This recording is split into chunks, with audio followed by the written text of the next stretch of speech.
प्यारे बच्चों, सुप्रभात। आप सब लोग कैसे हो?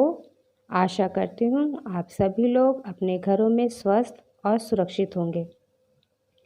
प्यारे बच्चों, हम लोगों ने कक्षा 5 में हिंदी व्याकरण में पहला पाठ पढ़ा था, भाषा और व्याकरण। आज पुनः बच्चों हम लोग हिंदी व्याकरण में से दूसरा पाठ पढ़ेंगे, जिसका नाम है वर्ण विचार। तो प्यारे बच्चों, चलिए हम लोग सबसे पहले आदर्श पाठ करेंगे, फिर उसके बाद इसको समझेंगे। तो चलो बच्चों, आज हम लोग हिंदी व्याकरण में से पाठ 2 वर्ण विचार पढ़ते हैं। नीचे दिए गए चित्रों को देखिए और उनके नीचे लिखे शब्दों को पढ़िए।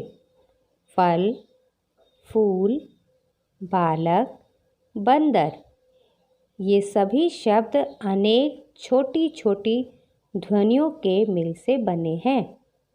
यहाँ पे बच्चों दिया गया है शब्द और ध्वनियाँ। फल, फ अ ल अ, फल। फूल, फू ऊ ल अ, फूल। तो क्या शब्द हमारा बना बच्चों? फल और फूल। अब बच्चों हम इसको आगे इस प्रकार से भी समझेंगे। बोलते समय हमारे मुख से जो ध्वनियाँ निकलती हैं, उन्हें लिखने के लिए कुछ चिन्ह बनाए गए हैं, जिन्हें वर्ण कहते हैं। वर्ण हमारे मुख से निकलने वाली सबसे छोटी ध्वनि होती है। इसके और टुकड़े नहीं हो सकते। इस रूप में यह भाषा की सबसे छोटी इकाई है। हिंदी भाषा में प्रयुक्त सबसे छोटी ध्वनि वर्ण कहलाती है। प्यारे बच्चों, अब हम इसको इस प्रकार से भी समझेंगे, वर्ण किसे कहते हैं। बोलते समय हमारे मुख से जो ध्वनियाँ निकली हैं, उन्हें लिखने के लिए कुछ चिन्ह बनाए गए हैं, जिन्हें वर्ण कहते हैं। अर्थात इसको इस प्रकार से भी हम समझ सकते हैं बच्चों कि भाषा की सबसे छोटी इकाई वर्ण होती है। इसके मेल से शब्दों का निर्माण होता है।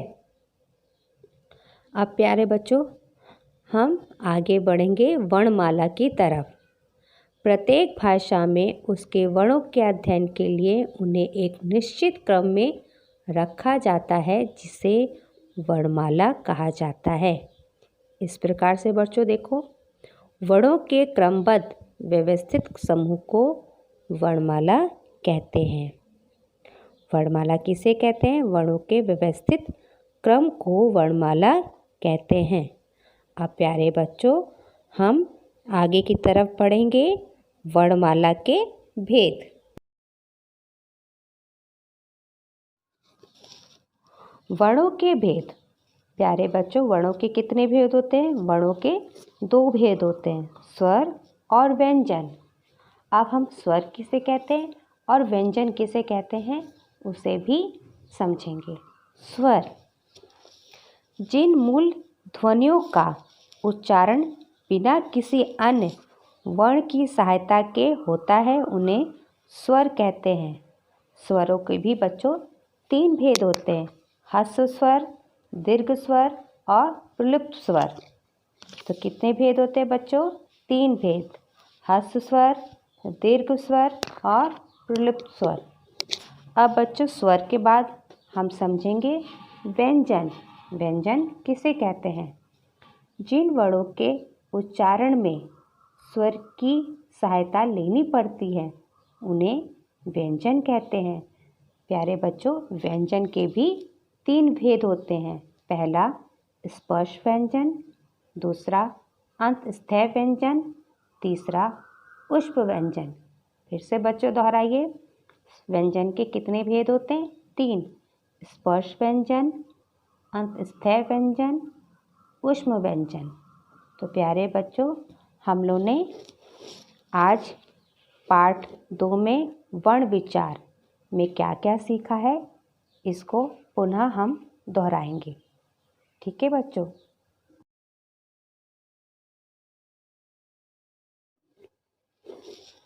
प्यारे बच्चों, आज के पाठ में हमने क्या सीखा, हम उसको पुनः दोहराएंगे। भाषा की सबसे छोटी इकाई वर्ण कहलाती है। इसके मेल से शब्दों का निर्माण होता है। वर्णों के क्रमबद्ध व्यवस्थित समूह को वर्णमाला कहते हैं। वर्णों के भेद। वर्णों के कितने भेद होते हैं प्यारे बच्चों? वर्णों के 2 भेद होते हैं। पहला स्वर, दूसरा व्यंजन।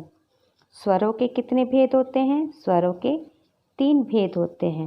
ह्रस्व स्वर, दीर्घ स्वर और विलुप्त स्वर। व्यंजन के कितने भेद होते हैं? व्यंजन के भी 3 भेद होते हैं। स्पर्श व्यंजन, अंतस्थ व्यंजन, ऊष्म व्यंजन। और फिर इसके बाद स्वर किसे कहते हैं और व्यंजन किसे कहते हैं, इसको हमने समझा। तो प्यारे बच्चों, आज हमने जो भी समझा है, जो भी पाठ पढ़ा है, उम्मीद करती हूँ आपको समझ में आ गया होगा। आपसे उम्मीद करती हूँ कि आप इस चीज़ को अपने पाठ में दोहराएंगे। प्यारे बच्चों, मैंने इस पाठ से संबंधित कुछ अभ्यास कार्य दिया है, जिसको कि आपको अपनी रफ कॉपी में करना है। हम लोग अगले पाठ के साथ पुनः उपस्थित होंगे, जो कि हमारा इसी पाठ से संबंधित दूसरा भाग होगा। तब तक के लिए प्यारे बच्चों, धन्यवाद।